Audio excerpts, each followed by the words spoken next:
Hi, I'm Alex and I'm a provisional psychologist here at the Autism Association of WA's Early Intervention Program.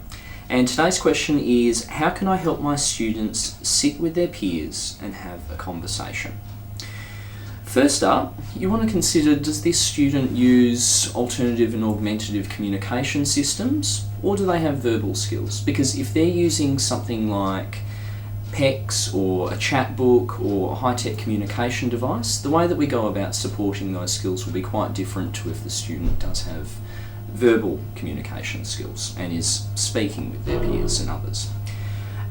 So for a student who is verbally communicating with other people, there's a few different ways that we might go about supporting them to actually have conversations with their peers during snack time. First of all, you might want to use aided language stimulation boards in order to facilitate conversation and to give that student some more ideas of what they could be saying during snack time. You might be modelling things such as, "Oh, do you have a crunchy snack today? What snack do you have?" And then encouraging them to ask those questions of their peers. You might even begin with just having them responding to those types of questions. So for you as an adult, actually modelling and asking these questions to them and getting a bit of back and forth in that respect.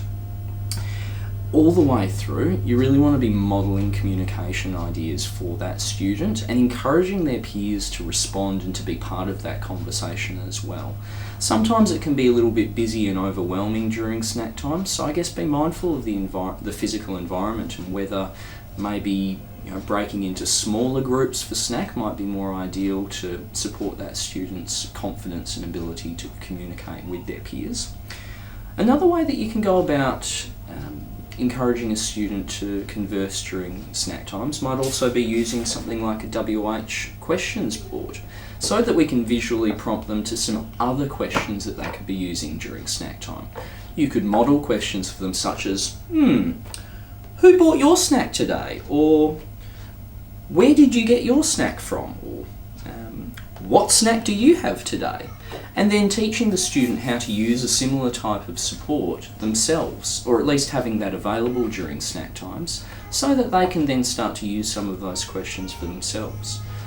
Sometimes putting that into a keychain type format might be a little bit more portable and might be a little bit more accessible for some students. So consider that individual's learning style and what works best for them.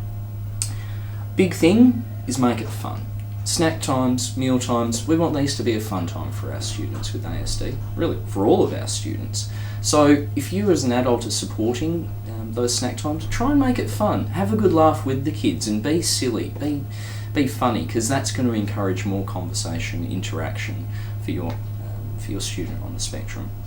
And last of all, always praise for that positive participation during mealtime conversations. We want to make sure that our students know that they're doing the right thing and they're doing a great thing by joining in with that, even if it's just a small one question or just answering or responding to a question. We want them to do more of that in the future. So lots of specific positive praise all the way through, and hopefully that will begin to encourage your student to join in more during those mealtime conversations.